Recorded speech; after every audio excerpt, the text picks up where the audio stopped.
Hello guys, welcome to share Bazaar. खुल रहा और उस पर बातचीत करने के लिए ट्रेकॉम के पार्थिव शाह जो आईपीओ पे पैनी नजर रखते हैं जुड़ रहे हैं।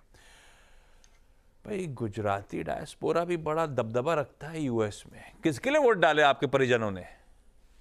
आई थिंक डेफिनेटली अपने मार्केट्स भी चाहते हैं कि ट्रम्प साहब जीते। लग रहा है उनकी पॉलिसीज काफी ग्रोथ ओरिएंटेड होगी और इंडिया के साथ ज्यादा फ्रेंडली होगी। आगे जाते ही देखेंगे कैसे उनका स्टांस रहता है, लेकिन एक चीज गारंटी है, ट्रम्प साहब आएंगे तो मार्केट में हर रोज एक दिन -500, दूसरे दिन +1000 ये देखने को पक्का मिलेगा, जो अपने लास्ट टाइम एक्सपीरियंस किया था। हाँ, वो ट्विटर बिफोर टिकर जो बात कहते थे ना, वो इम्पोर्टेंट हो जाएगा वहाँ पर, ये बात तो क्लियर है। और अब तो ट्विटर के ओनर भी उनके वो हो गए, उन्होंने ऑल इन बेट ले ली थी। ऑल इन बेट ले ली थी, वो ऑल इन हो गए थे वो, बिल्कुल। हाँ, चलिए अब आइए स्विगी की डिटेल्स पे, जिस पे पार्थिव से चर्चा करेंगे। आज से खुलेगा सब्सक्रिप्शन के लिए। फ्राइडे 8 नवंबर को बंद होगा। 371 से 390 रुपीज का प्राइस बैंड, सारी डिटेल स्क्रीन पर हैं, वो आप पढ़ते रहिएगा। 11,000 सवा 11,000 करोड़ रुपए जुटाने के लिए एक मेगा आईपीओ सामने खड़ा है। पार्थिव, धंधा तो अब हम लोग देख देख के सब समझ गए हैं। जो नहीं समझ में आ रहा है, क्योंकि एक और लिस्टेड कंपनी ऑलरेडी मार्केट में है, जोमैटो, उसके सामने स्विगी आ रहा है। तो अपने पास एक लिस्टेड कंपेरेबल है जिसके साथ इसको टोल वो क्या कहते हैं, वे कर सके। स्टीप डिस्काउंट्स पे आ रहा है इवेंचुअली, ये पता है, पर है loss making, path to profitability का आइडिया नहीं है, और उससे छोटे साइज की कंपनी है। तो क्या टेबल पे वाकई कुछ छोड़ा है, नहीं छोड़ा है? स्विगी पे ट्रेकॉम का व्यू क्या है?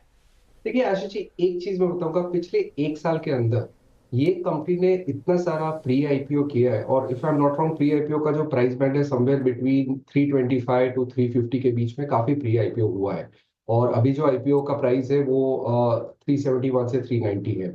हम जानते हैं कि the reason why Zomato is quoting at a market cap of 2,10,000 crore, और ये अपर प्राइस बैंड पे 87,000 करोड़ पे रहेगा। इतना बड़ा डिस्काउंट का रीजन ये है कि हर एक पैरामीटर्स पे, whether it is gross order value, average order value और मंथली ट्रांजैक्शन यूजर्स, हर एक सेगमेंट में contribution margin no doubt improvement दिखाया है स्विगी ने, लेकिन यहाँ पे स्टिल नेगेटिव है, डिजर्विस जोमेटो पॉजिटिव है।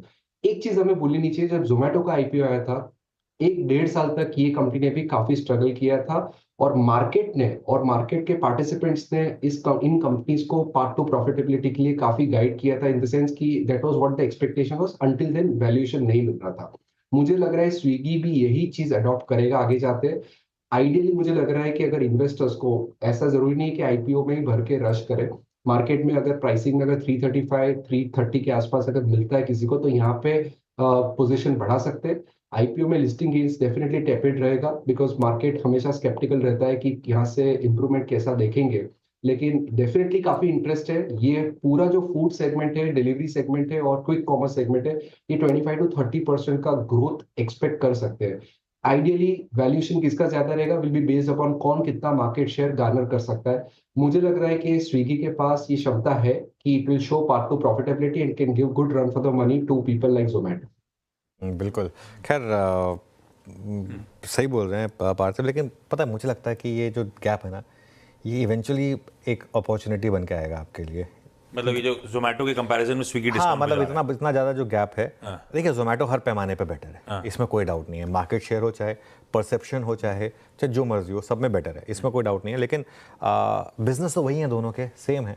और आई थिंक इवेंचुअली स्विगी भी प्रॉफिट मेकिंग होगा।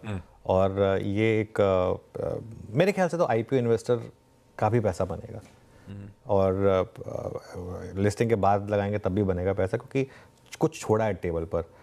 टेक्निकली अगर देखा जाए तो ये जब एक टाइम पे बात हो गई थी, जब वो उनका सीपीएस, तो वो सीसीपीएस और वो सब जो चल रहा था, तब बहुत ज़्यादा वैल्यूएशन की बात हो रही थी। तो उसके हिसाब से तो थोड़ा सा कम है वैल्यूएशन। तो मुझे लग रहा है कि थोड़ा सा यहाँ पर इन्होंने छोड़ा है टेबल पर। हाँ, लॉस मेकिंग है अभी, तो वो एक इम्पैक्ट है। लेकिन जैसे उसने समीर अरोड़ा भी कह रहे थे ना कि जब तक ये प्रॉफिटेबल होंगे नहीं, तब तक कोई बाकी आईपीओज आएंगे नहीं। और यहाँ तो ड्यूओपोल, ये दो ही प्लेयर्स हैं। और सबसे बड़ी बात, कोई गवर्नमेंट इंटरवेंशन नहीं है। तो वो एक और रीज़न है कि मुझे लग रहा है कि इवेंचुअली प्रॉफिटेबल होंगी ये कंपनियाँ।